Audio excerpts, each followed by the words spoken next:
Hello everyone. Today we are going to discuss a comparative study between Baraita-Carb and Calcarea Phos. आज हम बात करेंगे इन दोनों ही remedies के बारे में, किस तरह से इसमें सिम्टम्स हमारे सामने आते हैं। बेसिकली हम यहाँ पे आज चिल्ड्रन के जो सिम्टम्स हैं डिलेड डेवलपमेंट के वो डिस्कस करेंगे।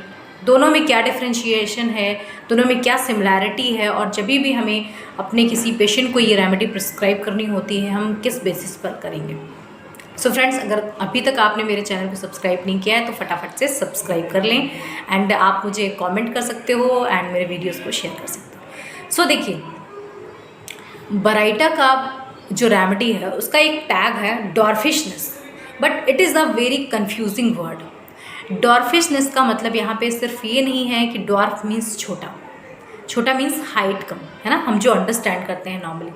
आप अगर इस पर डीप स्टडी करोगे, अंडरस्टैंड करोगे तो यू विल सी कि dwarfishness is the 3 mark star of baryta carb. It means यहाँ पे mental dwarfishness and physical dwarfishness दोनों ही स्टेट हमें मिलती है।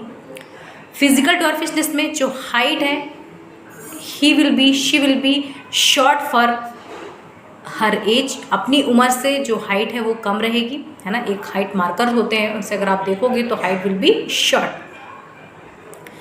मेंटली अगर बात करें, मैंने आपको बोला कि मेंटली डॉर्फिशनेस रहेगा, तो मेंटली भी जो पेशेंट है, जो बच्चा है, वो इतना मैच्योर नहीं हो पाएगा। अंडरस्टैंडिंग उसकी जो इंटेलेक्चुअल है, उसका जो इंटेलिजेंस है, उसका जो थिंकिंग क्राइटेरिया है, उसका जो परसेप्शन है, it will be like stupidity, it will be like slow, बहुत स्लो रहेगा। अंडरस्टैंडिंग बहुत ही स्टूपिडिटी रहेगी और वो डिटरमाइन नहीं कर पाता। तो यहाँ पे बेसिकली जो चीज़ हमें मिल रही है डिटर्मिनेशन की। Baryta carb can not determine first state.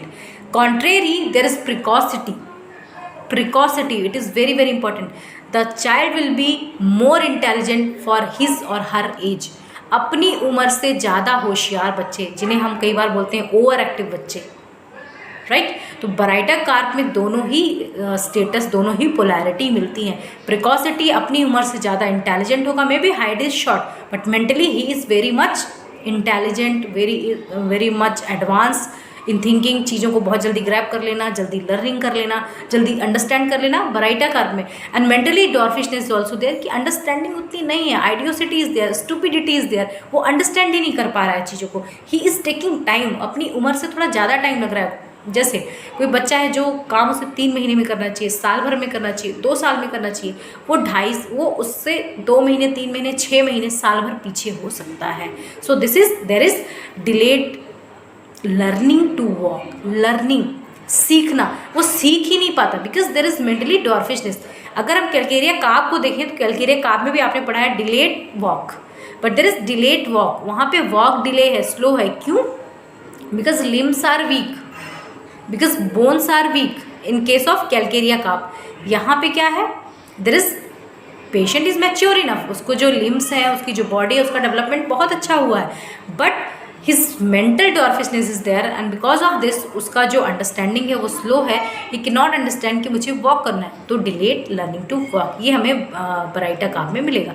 he always hide behind curtains, behind door when any stranger people out of the house, घर के बाहर कोई भी बंदे अगर वो आते हैं तो वो हाइड हो जाएगा, छुप जाएगा, स्ट्रेंजर से हाइड करेगा। Anxiety is not there, stranger anxiety is in lycopodium. अभी अगर हम यहाँ पे कैल्केरिया फॉस की करें बात, because we are doing comparative study between this 2 remedy. In calcarea carb there is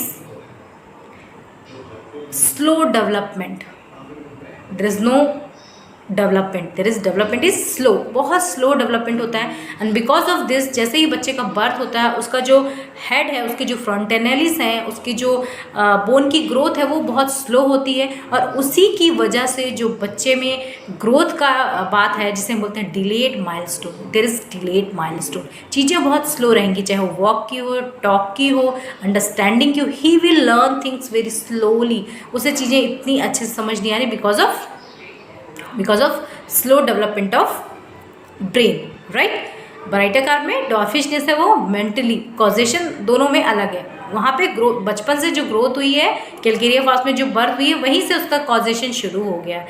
and there is intelligence और सम आइडियोसिटी इज ऑल्सो देयर, बट आपको कैलकेरिया फॉस में इतनी इंटेलिजेंस नहीं मिलेगी। देयर विल बी ऑडियोसिटी, आइडियो, इसमें क्या रहेगा, जो इडियोसिटी एक्चुअली बोलते हैं, आइडियोसी जिसे बोलते हैं, है ना, तो उसकी जो विल है, अंडरस्टैंडिंग है, ये चीज़ें थोड़ी स्लो रहती हैं। There will be slow understanding. Baryta carb में क्या है, आइडियोसिटी ज़्यादा है, वो स्टूपिडिटी ज़्यादा है, वो कुछ ऐसी इन हरकतें कर रहा है जो आपको समझ नहीं आ रही कि कर क्या रहा है, चीज़ें फेंक रहा है, बैठ के एक जगह पत्थर मार रहा है, एक आइडियोसिटी है, लाइक जो सिंड्रोम बच्चों में मिलती है, उस तरह की आइडियोसिटी आप बराइटाकार के साथ जाएंगे। कैलकेरिया फॉस की जब बात करेंगे तो there is slow development, understanding है बट स्लो है, थोड़ी देर बाद चीज़ें उसको समझ आती हैं, लेट समझ में आती है, लेट लर्निंग नहीं, लेट वॉक, लेट टॉक, इस तरह की चीज़ें हमें कैलकेरिया फॉस के साथ मिलेंगी। बोन ग्रोथ स्लो रहेगी वहाँ पे, आप लिम्स देखोगे वो शॉर्ट हो सकते हैं, स्लिम हो सकते हैं, he may be good for his age, जो उसकी हाइट है वो बहुत ज़्यादा हो सकती है उसकी उम्र से, बट जो उसकी डेवलपमेंट है वो स्लो है, तो बिकॉज ऑफ दैट उसकी जो बोन्स हैं, हड्डियाँ हैं, बहुत स्लिम, बहुत पतली होंगी, उसके जो मस्क्यूलर ग्रोथ है वो बहुत ज़्यादा स्लो होगी। सो अगर आप देखेंगे, डिफ्रेंशिएशन करेंगे तो हमें बराइटाकार में डॉर्फिशनेस दोनों ही तरह से मिल रहा है, mentally and physically. Calcarea phos में हाइट बहुत ज़्यादा हो सकती है, बट जो बॉडी है वो या तो फ्लैबी होगी या तो एनीमिक होगी, because calcarea phos a very good remedy for anaemia, जो एनीमिक कंडीशन है, क्लोरोटिक कंडीशन है, वहाँ पे ये रेमेडी बहुत अच्छा काम करती है। तो ये दोनों बेसिक डिफरेंस है जो मेन कैरेक्टरिस्टिक है, specially in delayed milestone, slow development in children. आप इसको कंपेयर कर सकते हो यहाँ पर और इस रेमेडी का प्रिस्क्रिप्शन कर सकते हो। सो टुडे बेसिकली जो मेरा कॉन्सेप्ट था वो डिलेड माइलस्टोन, डिलेड डेवलपमेंट पे था। इन दोनों के डिफ्रेंशिएशन पे ही आप इन दोनों रेमेडी का सिलेक्शन कर सकते हैं। And this is all for today friends. I hope कि ये वीडियो आपको काफ़ी हेल्प करे, और अगर आप किसी टॉपिक पे वीडियो चाहते हैं तो ज़रूर मुझे बताइएगा, मुझे एक आइडिया मिल जाएगा और मैं उस पर ज़रूर वीडियो लेकर के आऊँगी। So thank you so much for